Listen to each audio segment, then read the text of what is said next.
we the people organizing, that's what America has a tradition of. That's what I see happening. And if I were somebody trying to stand against 341 million people who are saying we are the people and we want our rules-based life back, I'd be nervous.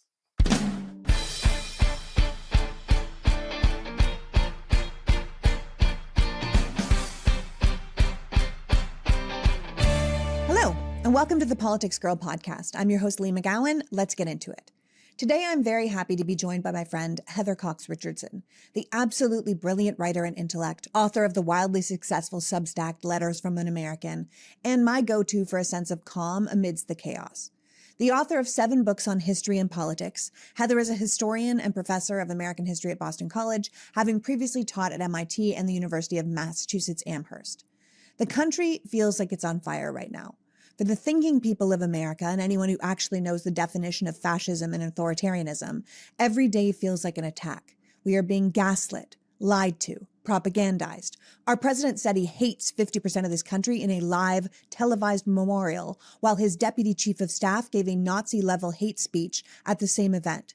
We have political violence from the right being blamed on the left. Our president humiliated our country on the world stage at the UN. Our government could be shutting down. Wars are imminent around the world. And our generals are being called in for an emergency meeting and no one knows why. Overall, it is a mess, with the American leader dividing the country and the world into friends and enemies. And I wanted to share Heather's insights with you about where we are and where we go from here at this very important moment in time. So without further ado, please welcome my guest, historian, author, and my personal smart lady guru, Heather Cox Richardson. Welcome back, Heather. It's always a pleasure to be here. Well, thank you for coming. I was definitely stalking you for a while there, trying to get you back on the show, but you're so damn smart.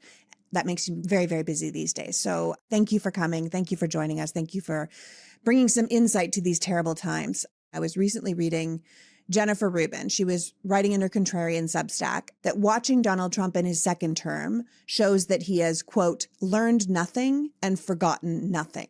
That the defining feature, aside from his narcissism, are his willful, cringeworthy ignorance and his unremitting hunger for vengeance. And I actually thought that was a pretty apt description and a good way to kind of describe this hellscape we're living through 8 months in, especially after watching the Department of Justice just indict the former head of the FBI, James Comey.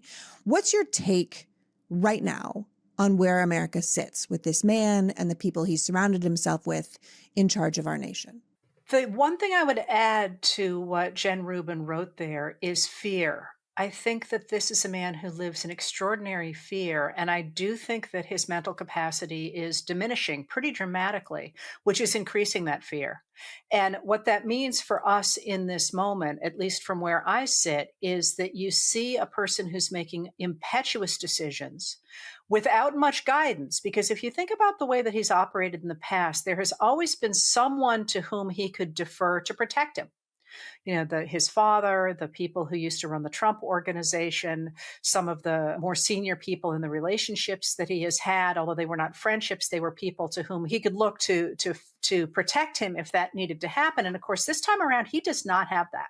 Even think about who is with him in the White House. Where's his family that was around him in the first administration? So where that's left us is with this incredibly impetuous man who is of diminished mental capacity and who is making incredibly poor decisions about the United States of America because he is trying to get it to conform to the fantasy world in his head. And as those things are not playing out, as in fact he is accepting the help, I guess you'd call it, of people like Russel, Vought, the director of the Office of Management and Budget, who is determined to decimate the United States government, and of Stephen Miller, who is the deputy White House chief of staff, who is determined to create a white nation. If you watch this and you can see the extraordinary plummeting of his popularity numbers and the chaos that is currently here and the chaos that is coming, I think you have this weird place where we can sit there on the one hand and say, this is one of the weakest presidents we have ever had. And yet, though him and the people around him are doing all they can to subvert the United States government, to grab all the power into their own hands. So there's this weird thing. It feels like some people are saying, oh, don't worry about him, he's falling apart. And other people are saying, oh my God, he's a dictator already. And you sort of vacillate between those two things. And it is frankly exhausting. Yeah. You Just didn't gonna have a expect me to moment. say that, did you? That's exactly how, no, it's just straight up how I feel. So I'm like, because that's exactly how I feel. I feel exhausted every day. It's like a, perpetual onslaught. And obviously this Comey thing is top of mind. You and I are recording on September 26th. We're going to learn more about this in the upcoming weeks. But I should point out to people that what you're talking about is true, because like even this Comey thing is a rushed job, right? He was trying to do it before the statutes of limitations ran out. He had to fire the conservative career DA of Virginia who refused to do it because there wasn't just cause.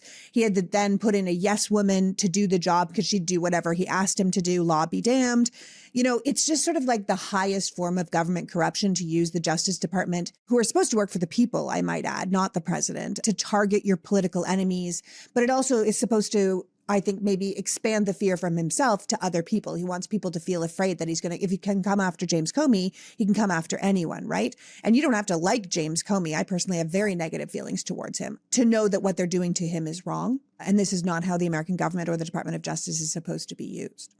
Well, that's an interesting piece of this is so much of this particular administration is designed to portray a strong president. And we know that this has been a real goal of the White House, is essentially to run the presidency as if it's reality TV, so that you're always hanging on for the next thing and to try and show somebody who's strong. So in a way, you have to wonder if there's any concern about whether or not the Comey indictment goes anywhere. It certainly seems as if it will not, because the goal was not to convict him. The goal was to indict him and slather the news with the idea that, yes, indeed, he did something wrong, even if there is no evidence. And you see this with a whole bunch of things lately where they're putting out stories that really seem to have no factual evidence behind them.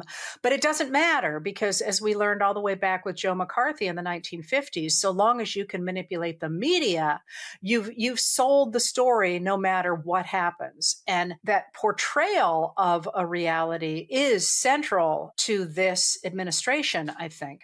Well, it's interesting that you bring up McCarthy, because I feel like this is a period of time where we are seeing the most attack on free speech since the McCarthy era. You know what I mean? Where it's like, I can just point at you and say you're a bad person. I can just paint the entire left as, evil demons who are out to kill everyone in America because of the Charlie Kirk murder. You know what I mean? Even though there's no evidence that says the left had anything to do with it.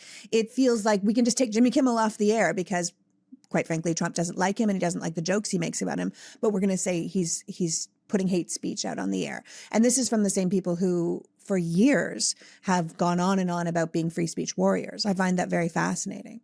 Yeah, it's a political project, and we've known it's a political project, and it's gone on for quite a while, this idea of demonizing anybody who was not at first a Republican, but now a MAGA Republican, as being anti-American and dangerous, which is one of the reasons that it was only logical to try to overturn the election that put a Democrat back in the White House in 2020, because for people who've been steeped in two generations of Democrats are evil, the idea of them being in control of the government is, completely unacceptable. That being said, though, there's some important limits, I think, to the way we talk about this. And one is that the administration is working extraordinarily hard to define everybody who does not agree with them, which is widespread, by the way. It is not simply the far left, which is how they're trying to identify all those people. And remember that the far left is in many ways an analog to the far right, in that both of them believe that the constitutionally based democracy under which the United States has lived for almost 250 years is inherently unviable. So, for example, the right wants to get rid of it because it believes that the emphasis on democracy puts far too much power in the hands of ordinary people, and they should have control of everything. The far left believes that the system we have is too corrupted by racism, sexism, and classism ever to create a just society, and they want to replace it with something. The vast majority of Americans are not in either one of those poles. They're in the great middle, which we call liberalism. And that includes Democrats, of course, but also independents and Republicans and Greens and all sorts of other people who fundamentally believe that the government has a role to play in regulating business, providing a basic social safety net, promoting infrastructure, protecting civil rights, and enforcing or helping to enforce an international order that's based in rules rather than simply in military might. And you can disagree within that great middle, but we believe in those things. And so this rhetorical attempt to say you're either with Donald Trump or you're on the far left is, you're a communist, you're a socialist, which is not the same thing as a communist, but they're using those words interchangeably. That's a really important rhetorical device to say you're either with us or you're the enemy. And that's actually straight out of the playbook of any kind of an authoritarian, but it's actually articulated really well by Carl Schmitt, who was a political theorist who became quite popular with the Nazis and is once again having a resurgence in America's right wing today. Yeah, absolutely. Paul Krugman just wrote that Trump is nakedly following the playbook of autocrats like Vladimir Putin and Viktor Orban. As his poll numbers fall, he's rushing in to lock in permanent power. He's punishing his opponents and intimidating everyone else into submission. And the Republican Party is complicit in this, right? Like they're watching it happen and they could stop a lot of the things. They could stop tariffs today. They could stop a lot of these things that he's doing by executive order, which really he has no right to do, but they don't. They're complicit. And then the Supreme Court itself is abetting him as he destroys the democratic safeguards and our norms. And then Krugman goes on to say that the difference here is that Putin and Orban, when they were consolidating their power, were pretty popular. They were seen by the public as effective, competent leaders. And that's not the same as what Trump has here. Trump is increasingly unpopular, and the majority of Americans see his government as chaotic or inept. What do you think about that as a concept? Well, there's another interesting aspect right now that's happening, and that is, as you say, a number of people who previously would have considered themselves on Donald Trump's side are taking the opposite position because they recognize his attacks on democratic norms threaten them. So, for example, Tucker Carlson coming out against the idea of taking Jimmy Kimmel off the air. Who saw that one coming? But that, I think, is weakening this idea that it's Trumpers versus the far left. When you have somebody like Tucker Carlson jumping to the other side, you're starting to mess up those neat boxes, which is going to matter in terms of Republicans being unified behind Donald Trump.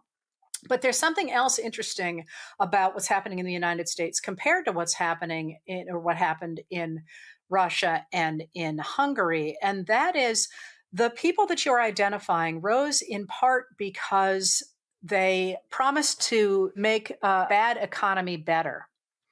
And Trump certainly talked that way. And one of the things about him being a performative president, if you will, and manipulating the media is that during the Biden administration, the news of what the administration was accomplishing rarely came to the surface because Trump got all the attention all the time. So his insistence that he had won the election or his insistence that the economy was terrible and so on really became a reality for a lot of people, even though neither of those things were true. In this case, Trump insisted he was going to make the economy better. And of course, inflation had been terribly high after the pandemic, but it was coming down and was down into the realm of where the Federal Reserve likes it to be. Well, Trump took office with all these promises to everybody, many of which were contradictory. You can't both have tariffs and have lower costs. It is like saying you can be wet and dry at the same time.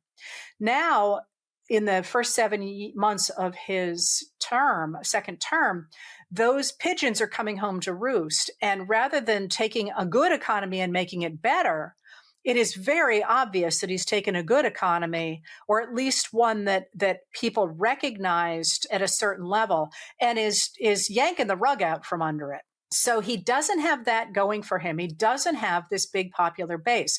So rather than saying I'm rising because people like what I'm doing with the economy and all the things that an authoritarian can do and then grab power, he's going the other way. And you can see they tried to grab power very, very quickly to take advantage of his early popularity.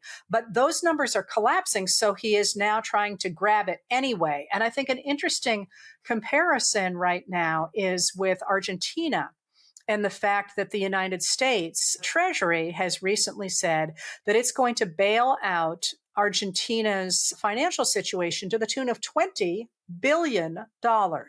Yeah, and if people want to get an idea, somebody did the math and they said it's about $73 a person in America to bail out Argentina. And why? And why? Because Javier Milei took power there in an economic crisis, for sure. And he did essentially what the Department of Government Efficiency under Elon Musk tried to do in the United States. And the early numbers looked pretty good. And now, of course, everything's in free fall. So what is the United States government doing? It is saying it's going to prop up that system because, boy, that great future is just around the corner.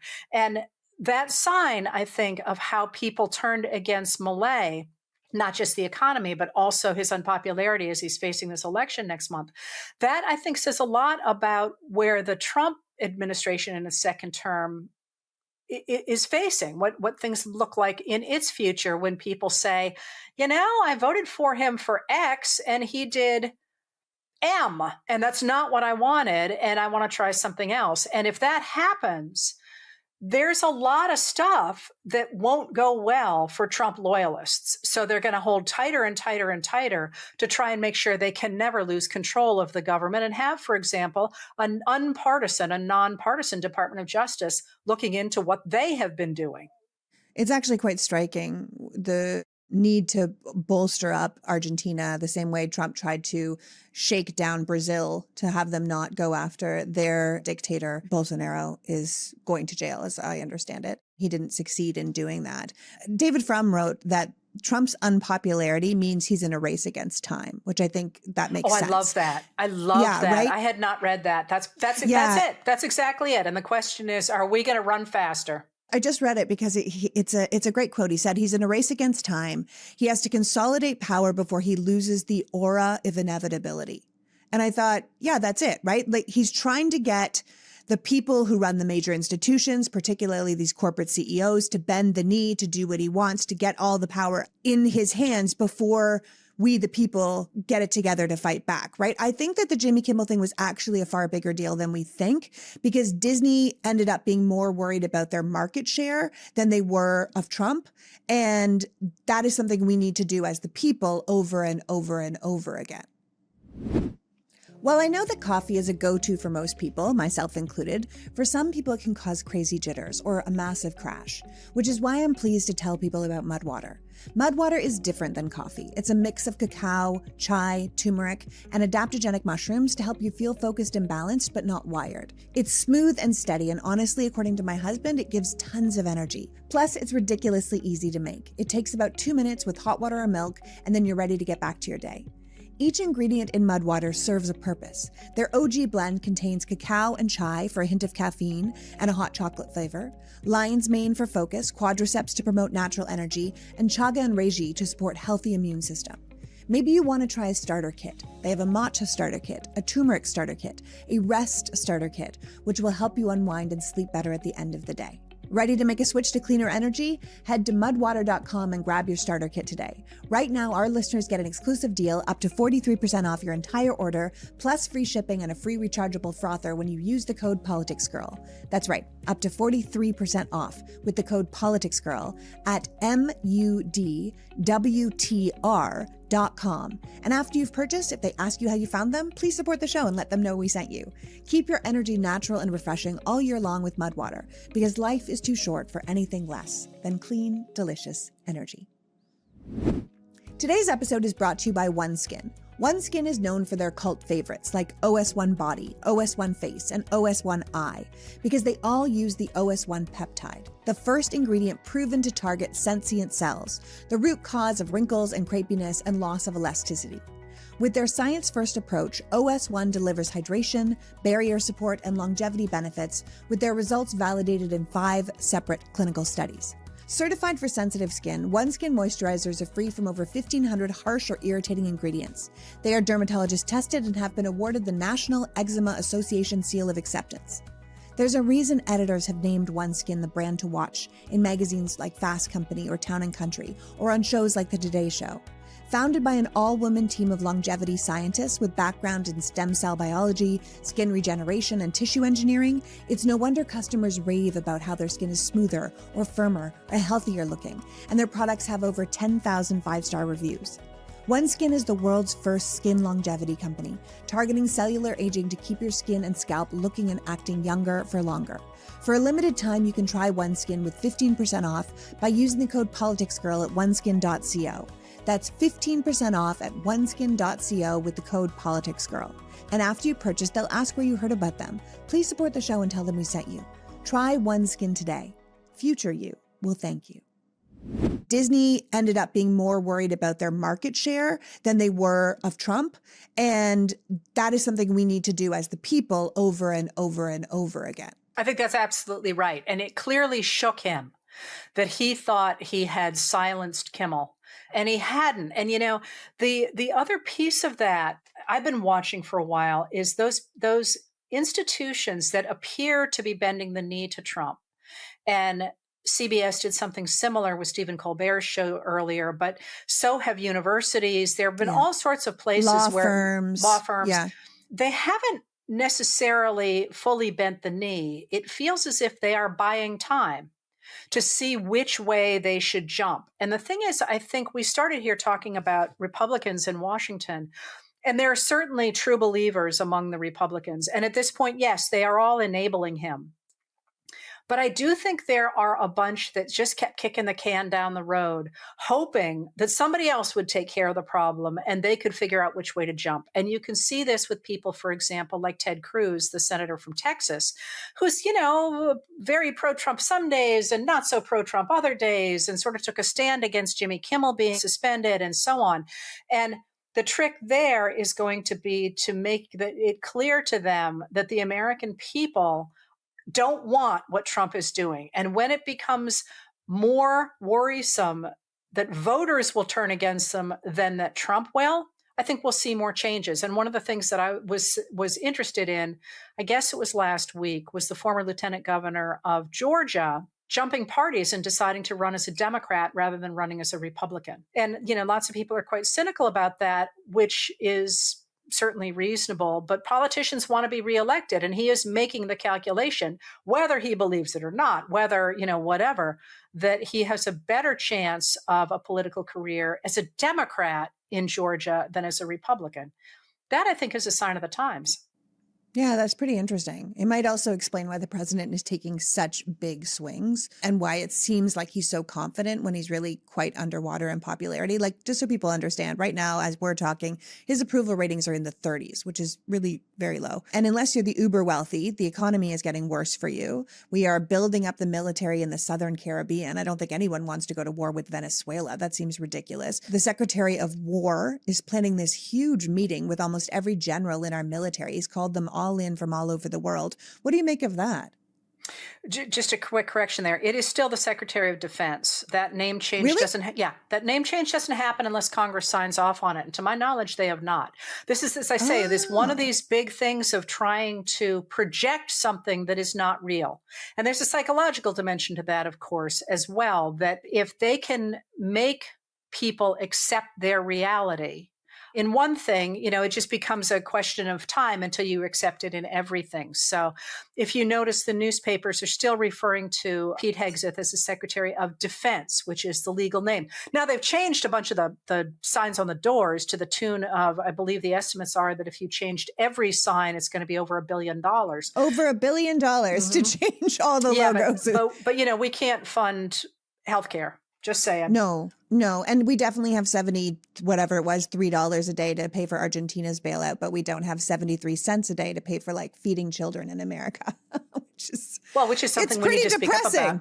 The thing about the military, we don't know. We don't know what's going to happen in the future. We simply don't. They could be having those people in to give them fancy commemorative pens and just simply to say, I'm important, which is something that both Hegseth and Trump care about a lot. They want to be seen with a whole bunch of brave individuals who have fought in wars, and, all those things are true.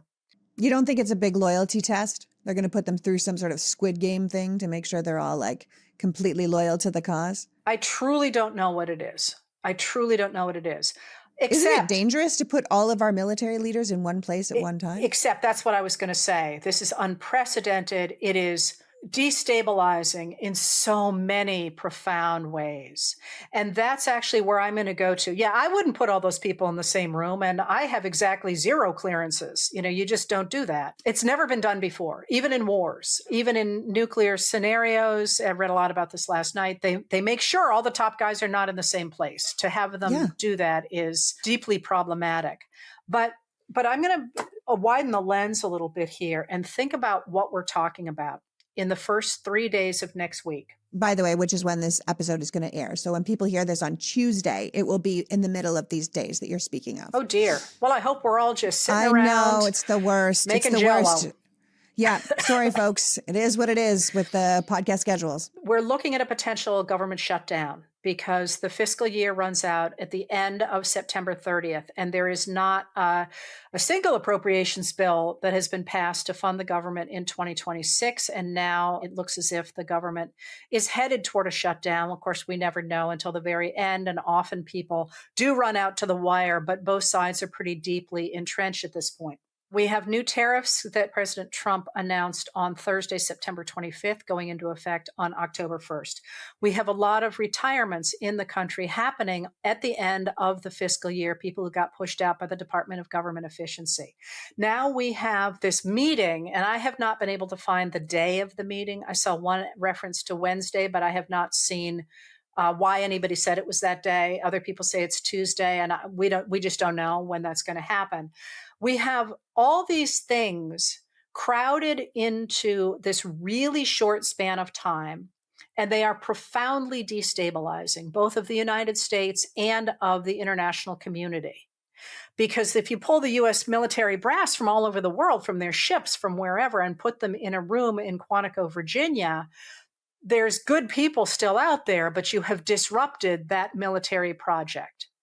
At the same time that the United States may or may not end up being able to continue operating after that, except on a very bare bones level. And of course, the director of the Office of Management and Budget, Russel Vought, has said he's just going to fire everybody.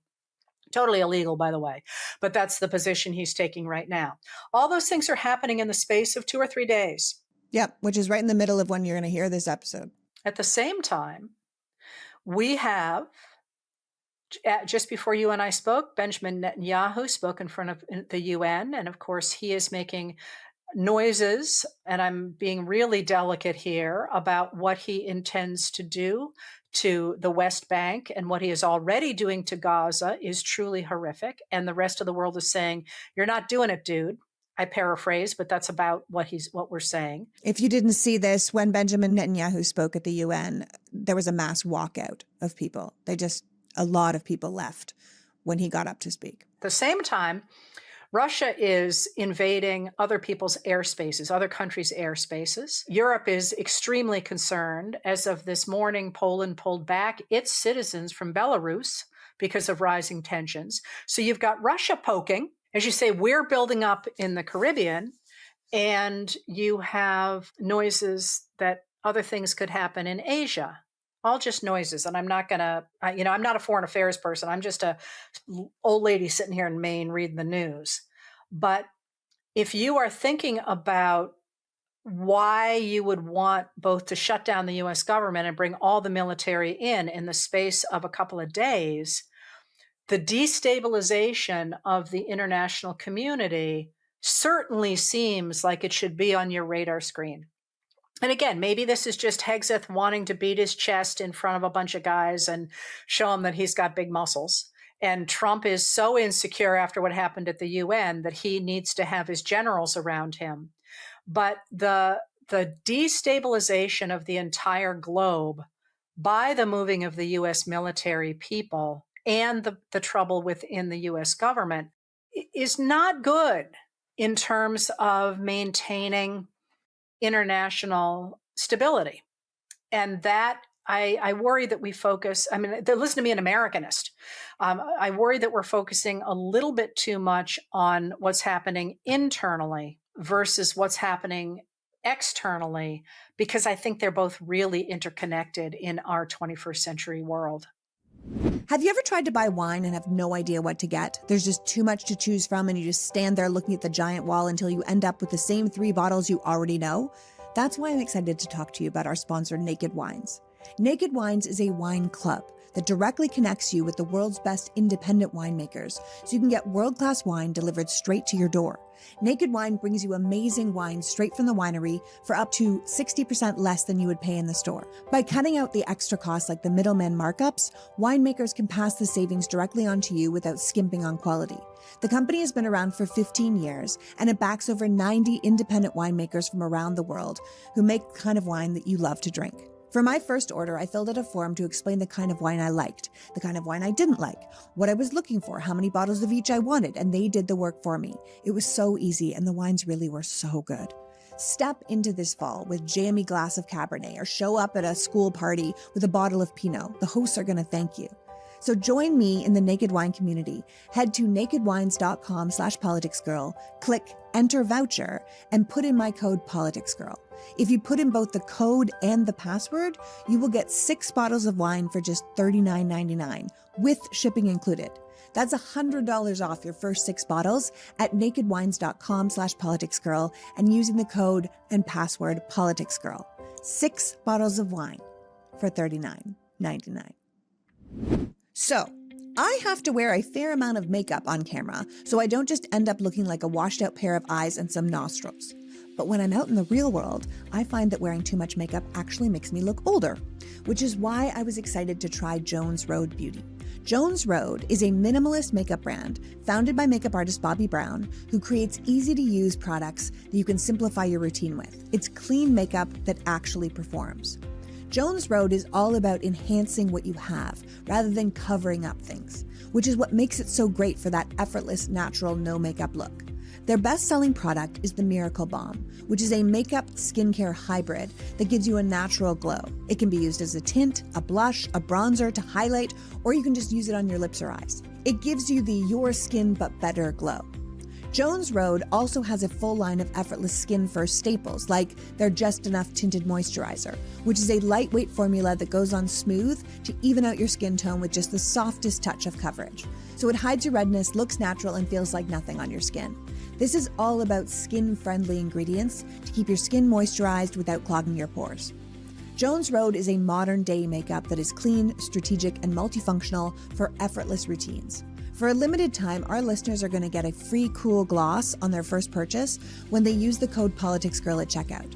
Just head to jonesroadbeauty.com and use the code PoliticsGirl at checkout. After you purchase, they're going to ask you how you heard about them, and I'd love you to tell them that you heard about them from PoliticsGirl. Please support the show and tell them that we sent you. That's jonesroadbeauty.com, code PoliticsGirl. I worry that we're focusing a little bit too much on what's happening internally versus what's happening externally, because I think they're both really interconnected in our 21st century world. Yeah, we are a globalist world. It is all interconnected. I mean, look at how Trump behaved at the UN last week, how ignorant he sounded, talking about everything from childhood vaccines, or telling the entire world that climate change is a hoax, or speaking to every other world leader like they were children and telling them their countries were going to hell, but he's doing really good stuff.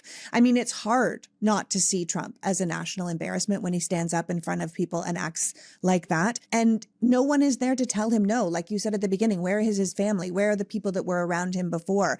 He's surrounded himself now with exclusively yes men and women, people who either don't know better or don't care. And they're never going to stop him from saying these utterly stupid, inaccurate things. And then he feels embarrassed and then he lashes out again, right? So he seems to have refused to learn anything, that the consumers pay the tariffs, that Russia is the aggressor in Ukraine, that windmills don't kill the whales, right? That immigrants aren't responsible for rising crime, right? That the crime actually isn't even rising. I still think he thinks asylum seekers are from asylums, right? Like and there's no one left to tell him no. And that is a problem because there are people behind him, like you're saying, people like Russel Vought, who have their agenda for the Heritage Foundation and really want the Christian nationalism to move forward. And people like Stephen Miller, who literally did like a Goebbels style speech at the Charlie Kirk Memorial that was basically like, you create nothing, you do nothing, you are nothing, we are everything, we will take the power. It was terrifying. And those are the people behind Trump whispering in his ear. He doesn't have an angel and a devil on his shoulder. He's got a bunch of devils. And he's very malleable and he's very thin-skinned. And it's a terrible combination with someone with that much power. The one thing I think I might push back on is he is, he's like a toddler, really. And America has had really bad presidents before. I mean, we tend not to focus a lot on them, but just don't even start me on Benjamin Harrison. But in the and you didn't see that one coming, Don't did you? get me started on Benjamin Harrison. But everyone is like, who? Yeah, exactly. You know why you don't know about him? Because they've largely written him out of the history books because he was such a profound embarrassment. And honestly, now you've started me on Benjamin Harrison, but I will try not to continue. Anyway, in those circumstances, and perhaps less with Benjamin Harrison than with, say, Richard Nixon, you had people in Congress who protected the prerogatives of Congress and who believed in the good of the United States, even if they didn't like each other and so on. And so what Trump is doing is terrible. What the people around him are doing is exactly as you say. They are people who could never have risen to power in a meritocracy. So they are tied to this rising authoritarian figure because without him, they're never going to have the kind of power that they have now. And that makes them willing to do anything for him. And then, of course, he may or may not have implicated some of them in crimes. And then they can't move away from him. And you saw that, for example, with Walt Nauta in Florida over the classified documents case. That's pretty standard. But the blame for me will always come down to the Republican senators who could have stopped him. I mean, we could go back all the way to 2016, but the fact that under then Senate Majority Leader Mitch McConnell, a Republican of Kentucky, the Republicans who, according to Ted Cruz, all thought he was guilty in 2019, 2020, acquitted him because they wanted to win the 2020 election. And then they acquitted him again in 2021 is completely unconscionable. Now, that being said, like you started out by saying, they could wake up this morning and say, or I guess I hope they're already awake because it's 1:00 as we're recording, but they could walk into Congress and say, we're done. We're taking back our power, not trying to take us, but taking back our power to stop the unlawful prosecutions, to stop the unlawful tariffs, to stop the pulling in of all our military from all around the world into what seems at the very least, an unusual situation. And so far, they are choosing not to do it. And that, to me, if I had to write the history of this moment, it's really not the history of Trump. It's the history of the U.S. media enabling the rise of an authoritarian. And it is the story of people who were elected to protect and swore an oath to the United States Constitution, who are simply refusing to do it, whether because they're waiting for somebody else to do it or whether they no longer believe that they should do it. I don't know. But it is they took an oath to do it and they are choosing not to. And that to me is freaking unconscionable. When you got people like me and you who are just, I'm a historian. I want to sit in a basement and read things that nobody else will ever read and write books that nobody will ever read. And I did not get elected to this position to defend the Constitution. They did. And it seems unconscionable to me that they're putting the weight on people like you and me instead of taking it themselves. Thanks for saying that, because that would explain why I'm so goddamn exhausted all the time. Like, just do your job. You've abdicated your responsibility. I mean, we are told that autocracies flourish when democracies are weak. And it's these people who are making the democracy weak. We have all the steps that we could take to stop this rising authoritarian, this wannabe dictator who never wanted to be it just for one day. And we all knew it, right? We are watching the capitulation of people that could easily stop him.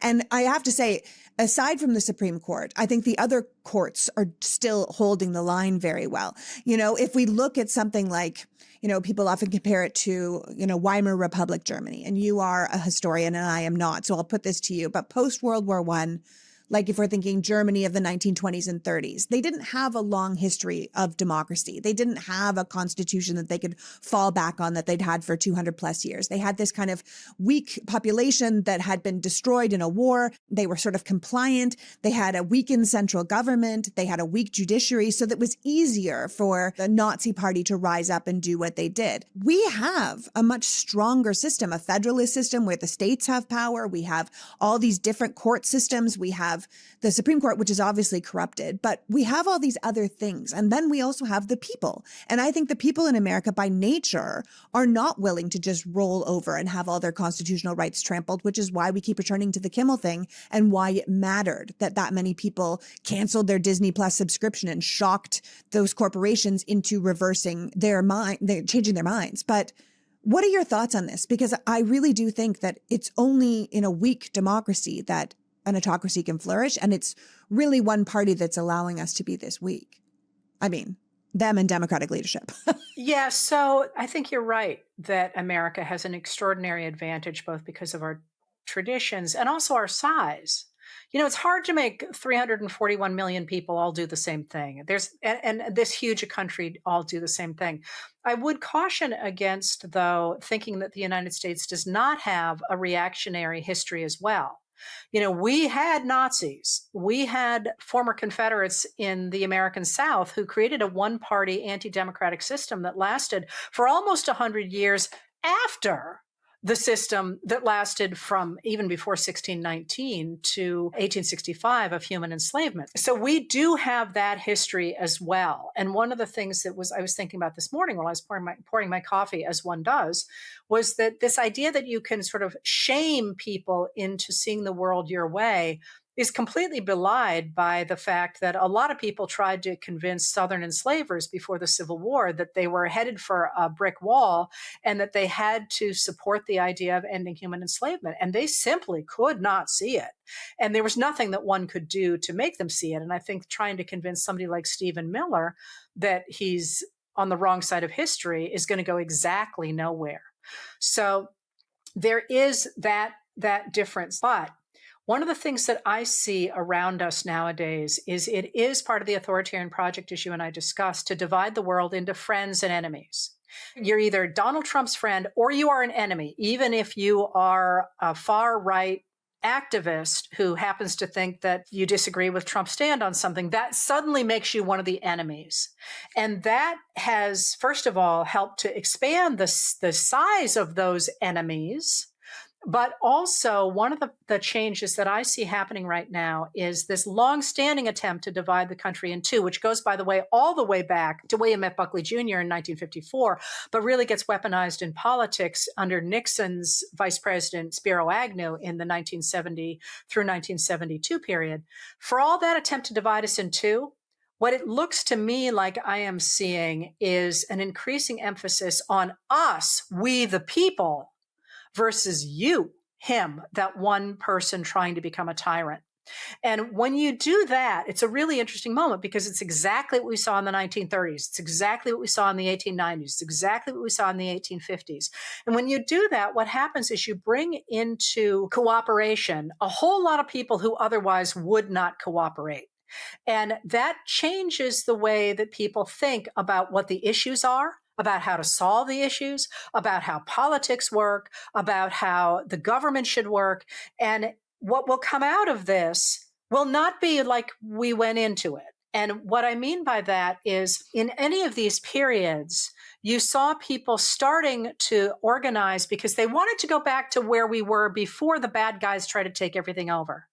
But those new bedfellows came up with new issues and new ways to solve them. And what came out the other side were not the same people who went in. And I could give you all kinds of historical examples, but in the present, I'm going to just point to Bill Kristol. Bill Kristol, who worked in the George W. Bush administration, was an early and very vocal neocon, as they were known, neoconservative. And now if you follow Bill Kristol, you will know that he is one of the most vocal progressives on social media in this moment. And if you had told me 30 years ago that I would be quoting Bill Kristol as a model, I would have been like, not in my universe. And yet here we are. So that idea of we the people organizing, that's what America has a tradition of. That's what I see happening. And if I were somebody trying to stand against 341 million people who are saying we are the people and we want our rules-based life back, I'd be nervous. Yeah, we want our rules-based life back. I think that's it, really. I think people don't want to live in a world that is without rules. I think it's too disorienting. And even if you're like, well, my team's winning, you're like, but for how long? And how long are you going to be on the right team, right? I mean, I think people are really discouraged right now because they're watching how fast things are happening. And the speed is done deliberately, right? How outside of the law or the Constitution this administration is allowed to play. And I think that if you don't have a grounded sense of history and you don't realize that this has happened in the past before, it just feels like it all feels new. It's never happened to us. I often say we're such a young nation that we don't realize that this is something that happens to all nations. It just hasn't happened to us yet. And so we're in sort of a blind panic. We were sort of soft. This is very scary for a lot of us. I'd love to figure out what we say to the people who just want to pack up and leave, who say, America's cooked. It's over. We have to go. What do you say to those people? If the instability in the United States spreads to the rest of the world, first of all, there is no place that will be safe. But second of all, and mind you, I'm speaking from a really safe position, as in my children are grown, I don't have anyone I have to protect, and so on. And my take is always, as a parent, do whatever you need to do to keep your kids safe. Don't even question it. Not don't feel shame. Don't even question it. And I suspect you would agree with that. But for somebody like me, there is that. There is also the idea that it's actually not easy to move to another country. So, No. Maybe some people can do it, but an awful lot of people have to stay where they are. And I again would dig back into our history to say that, well, I think since World War II, or at least since 1965, which is the lifespans of most people who are alive today, it has looked as if American democracy's guardrails were strong, and that perhaps we have gotten complacent about that. But if you are somebody who is from a marginalized population, if you're a person of color, a Black American, a woman, an immigrant, a gender minority, an ability minority, and so on, you've always known that democracy was going to take work. And one of the reasons that historians talk about, if you will, Black history being American history, it's not that old idea of, oh, well, they contributed. Historians actually don't like what we call contribution history, that there's like this mainstream of American history and other people came along and they did stuff too, That was kind of the first wave of histories, called contributions history. But that Black history or women's history is American history in that America is really about struggling to make the promise of the Declaration of Independence come true for a huge multicultural country. And the lessons of how one tries to expand the protections of democracy and the rights of democracy and the responsibilities of democracy to people who are otherwise excluded from it throughout our history has a lot to teach us today about how you form coalitions, how you use language to remind people that it's their government and that they don't have to put up with the king, how you participate in a civic space, even if you don't have the right to vote, how you protect communities. All of those things are literally written in our history by marginalized communities. And that is, I think, also part of our story and worth remembering that other people have been here before. And it is thanks to them and the fact they stayed that we did manage to expand our democracy to the point it is. And then also to remember that always in our past, we have overcome those reactionary minorities. It's just now they have managed to seize the entire government rather than taking their marbles and going home the way they did in 1861. Right. And I think we should probably remind people that this chaos and confusion are tactics. They're meant to distract us. They're meant to keep us divided.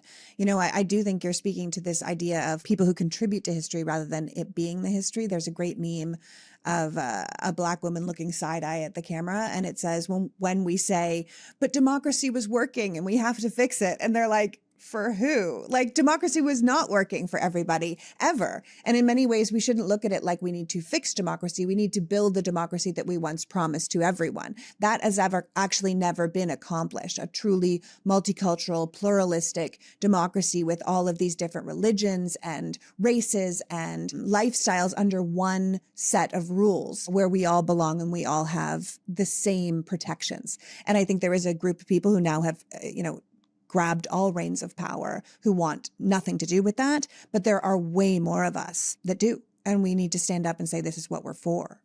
Well, and that, as I say, on the other side of this, it's going to make very strange bedfellows, because the truth is that the American economy has really not worked for the mass of ordinary people since the arrival of Reaganomics in 1981, when at least $50 trillion moved from the bottom 90% to the top 1%. Well, a lot of the MAGA voters in rural communities are those people who were left behind. And the trick is that they have been watching right-wing media since at least hearing it since 1987 and watching it since the 1990s. And so they have learned to blame the Democrats for those economic policies that have concentrated wealth among a very small group of people. But if we can get to the other side of this and say, hey, listen, we'd actually like your kids to have an education. And we'd like everyone to have health care, and we'd like people to have clean water and clean air. Those are not things that ordinary Americans are going to turn against. They're simply not. The trick is to figure out how to get beyond this period of, friends and enemies and into us versus the very few people who are holding the reins. And it becomes clearer and clearer when you look at, for example, the president taking a gift of, I forget how expensive that plane was. And then the fact we're $500 million, and then we're going to retrofit it for $1 billion. Yeah. I mean, the way I just honestly, the use of our tax dollars, I mean, aside from everything else, you look at them just throwing money around like it's freaking water without any accountability. We're building a ballroom, Heather. We're building a ballroom. Well, and I mean, that, and again, one of the things that is frustrating about this moment is people seem to think that ordinary people don't care about that. And honestly, I look at how they're spending tax dollars, and I look at this my big thing, the $20 billion to Argentina, while you're sitting there saying that we can't give people SNAP benefits. That was a real stick in my craw. And the freaking cost of coffee. Maybe I'm not an ordinary person, but man, there's a couple of things that just seem to illustrate. And obviously the administration has done far more corrupt things, and the crypto world is a mess and all that sort of thing. But I'm like, really? Like we're going to bail out Argentina while our kids in some states can't even go to school 5 days a week? Like, what is wrong with that picture? Anyway, I'll stop ranting, but I suspect that I know, because I live in a very purple, if not red area, that these are concerns very widely spread, regardless of what ballot you put in the ballot box. Yeah. And this is why we can't stop talking to one another. We have to keep talking about things, because this is a president who, outwardly has no interest in his own people, right? It's all about criminality and corruption. And he seems to have zero desire to improve the lives of anyone who isn't in his inner circle. And we have to keep reminding people of that. And he does it himself by showing the things that he prioritizes. I want to thank you so much for coming and talking to me today, Heather. Please tell people how they can follow your work if they aren't already. The usual places. Letters from an American is free on Substack and on Facebook. I have a YouTube channel. I'm on Instagram. I'm kind of trying to be in a lot of places for the simple reason that we have identified that most of our social media is owned by right-wing billionaires. And I have every expectation that it's a good thing to have a lot of different outlets. The trick to remember about my stuff is that it's all free. And if anybody asks you for a donation or whatever in my name, that's a scam, because that's actually been going around. Ugh, how disgusting. Well, this is a hell of a moment that we're in. I think the old quote is, history doesn't repeat itself, but it sure does rhyme. And we have to learn from what came in the past and try and build something much better in the future. Thank you so much for talking to me today, Heather. So that was Heather Cox Richardson, reminding us that the majority of us want our rules-based life back, but we're going to have to work together to get it.